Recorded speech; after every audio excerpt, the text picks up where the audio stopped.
So I'm reading this article from Oprah magazine. Bridgerton's Queen Charlotte was the real royal. She may have been the first Black British monarch by Mackenzie John Philippi, if I'm pronouncing that right, December 27th, 2020.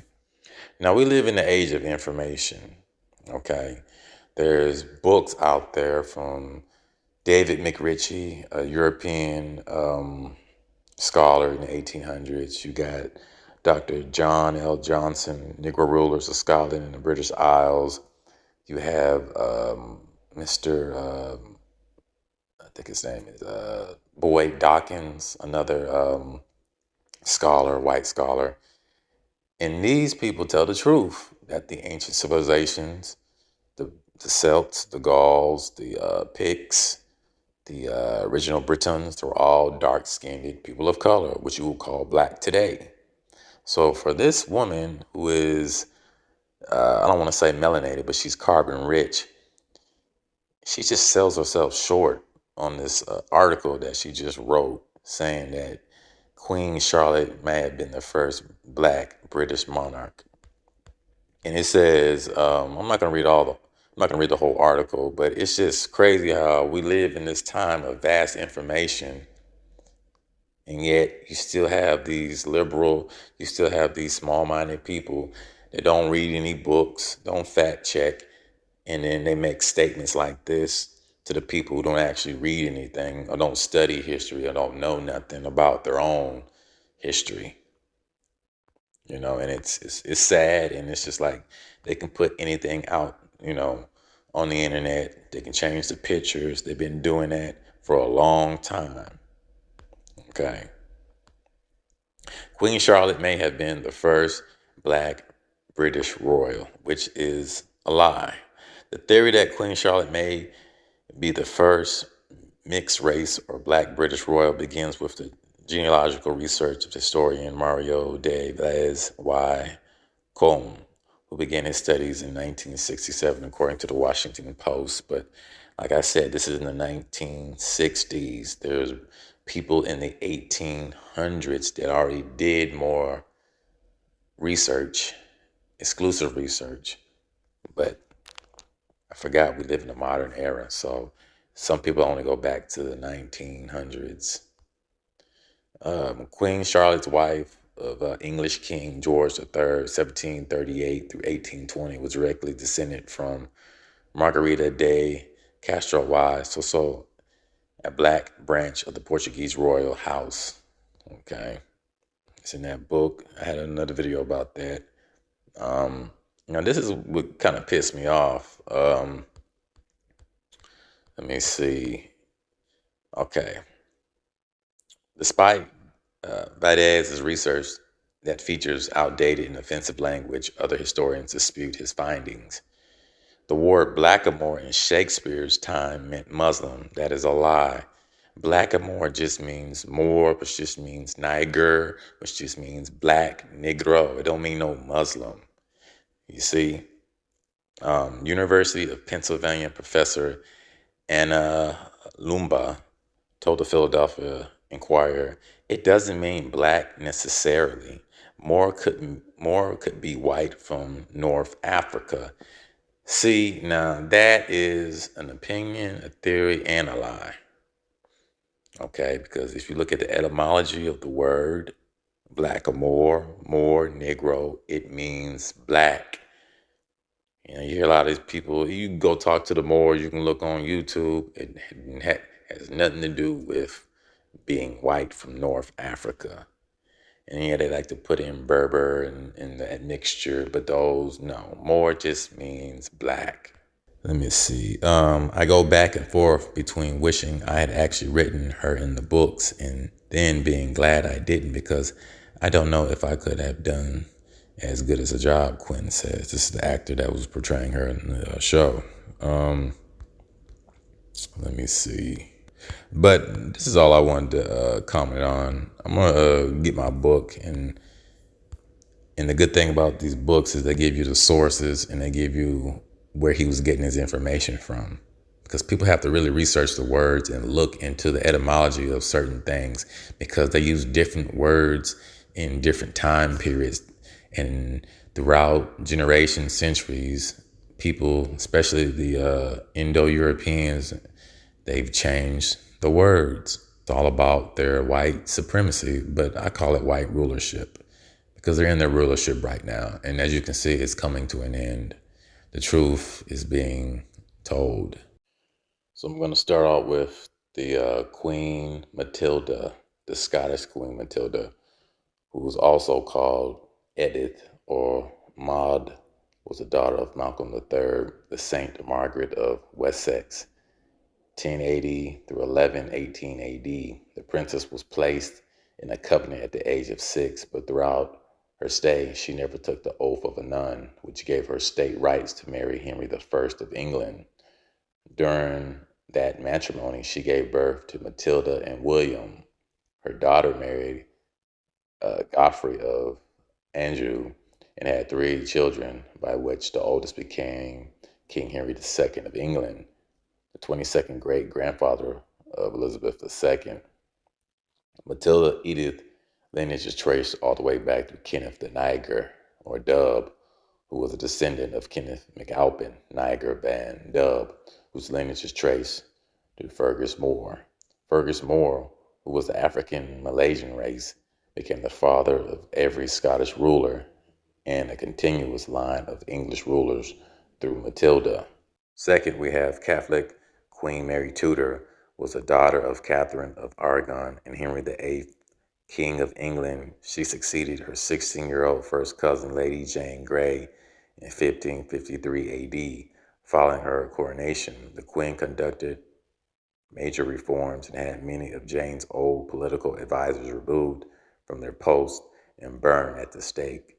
Queen added more to her fury by persecuting over 250 Protestants because of their beliefs.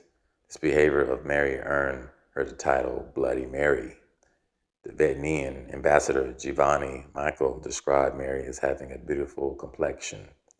Michael's description of the queen shouldn't become alarming, since her mother, Catherine of Aragon, was of Spanish origin, a people of African Moorish lineage. Mary's genealogy is also traced through Kenneth the Niger Dubh, who was the ancestor of her great-grandmother Margaret Beaufort, the mother of Henry VII and grandmother of her father, Henry VIII. In AD 1558, the queen became ill and died suddenly.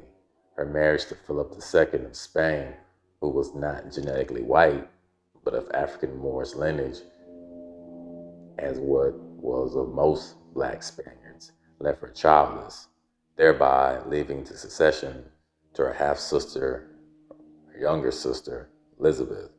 Queen Mary I, who was a descent cousin of Elizabeth II, is remembered for restoring the Roman Catholicism in England, which was reversed after her death by Elizabeth I. Orthography, Gaelic coded in English. So basically, orthography is the conventional spelling system of a language. So now I'm going to read from the book Ancient and Modern Britons, Volume 1, page 190. The identity of certain Gaelic words with English is often concealed by its orthography, but the pronunciation at once reveals it. Such words, for example, decade, coot, and geola, look very strange to the eye of the modern Englishman, but their pronunciation and signification is simply jacket, quit, and yawl. English of this kind is merely phonetic Gaelic. No doubt there are words now called Gaelic, which are nothing but modern English Gaelicized. So we know that the Black, Swarthy, Tawny negroes were the original Britons, Celts, and the Pictish, and the Scots. So it would make sense that they came up or had their own language, English or Gaelic, in different dialects. So now I'm going to read page 191, English or Gaelic. How many of these neutral words are 19th century English Gaelicized, and how many are Old English, which never changed into New English, must ever be a matter of uncertainty. It seems likely, however, that the class to which geola or yawl belongs cannot be included under the heading of modern English Gaelicized. For words of this sort are very common in Anglo-Saxon as well as in Gaelic, and they seem to indicate such an utterance as that of slow-speaking Hungarians described by Gibbon, since the vowels which terminates each word, otherwise a monosyllable, is little else than a draw. Some examples of this feature are the following, the words in italics being the Scotch Gaelic forms: atta, hat; epa, ape; bata, boat; bosca, box; boga, bow; boma, bomb; kappa, cap; canna, can; quota, coat; kupa, cup; drama, drum; alara, earl; giola, yawl; grota, groat; greta, gate; gunna, gun; piti, pet; polka, poke; roka, rock; ropa, rope; tinga, tongue; tunuk, ton; and unsa, ounce. Four of these examples are duplicated in Anglo-Saxon in the words boga, bat; earl, and tonga, while that language exhibits the same tendency in such words as horsa, horse; steria, star; tima, time; manna, man; eta, eight; and rita, right, and others. So what I thought was quite interesting is the NFL player from the early 2000s, Donovan McNabb, went to the Super Bowl, played with Terrell Owens. Now we know that the original Europeans were a negroid phenotype, so it makes sense that they would come up with their own language, the Gaelic. And the original Britons, the Picts, the Gauls, the Sacs, the Scots, that was from these parts. Okay. But I'm going to read this right here. It says, and we see the Dutch, because original Dutch were also people of color, spelling in the Irish Gaelic Book of Rights O'Donovan, translation page 131, in the surname McDubbin, which in English would be O'Donovan, like Donovan McNabb. So that there is no real difference between the Celtic, and we know that the original Celtics were so-called people of color, dark-skinned negroes, that phenotype. So the Celtic prefix, as it is seen in the instance or when it occurs in the West Highland tales, in such case as Mec a Gol and Mec-Erash, like Macintosh, in the English prefix, as it is found in the Mega Haftings of Beowulf. And such names as McNabb, like Donovan McNabb, McVeigh, and McPherson have quite as much a right to be called English or Gaelic, since in either language they signify the son of Abbot, the vicar, and the person. Another name of this sort is McLeod. The first of the family so designated is supposed to have been a son of Olaf, the Swarthy, the Black Prince of Man, one of the race of Danes, the Dubh Gauls, the Nigre Gentes, or black strangers. Okay. So a lot of us was fed, spoon-fed that slave narrative.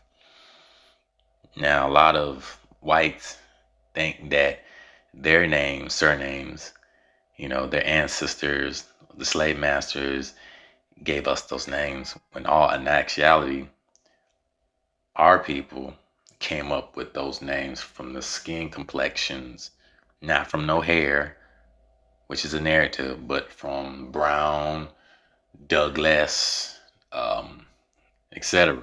So basically, they have our names. So these narratives that we all came from the continent of Africa, we were all just sitting on that big continent, is a lie. We know that our ancestors migrated.